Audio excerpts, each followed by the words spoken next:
Hello guys, দেখুন কি সুন্দর রঙিন আম। কত রঙিন আম ধরেছে, এক একটা হাফ কেজি হয়ে গেছে।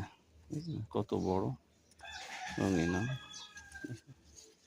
কত বড় বড় রঙিন আম, হাফ কেজির উপরে হয়ে গেছে। 500 গ্রাম শুধু ওখানে না, প্রচুর আছে রঙিন আম,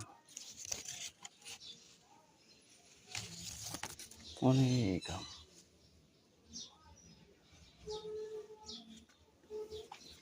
এখানে আছে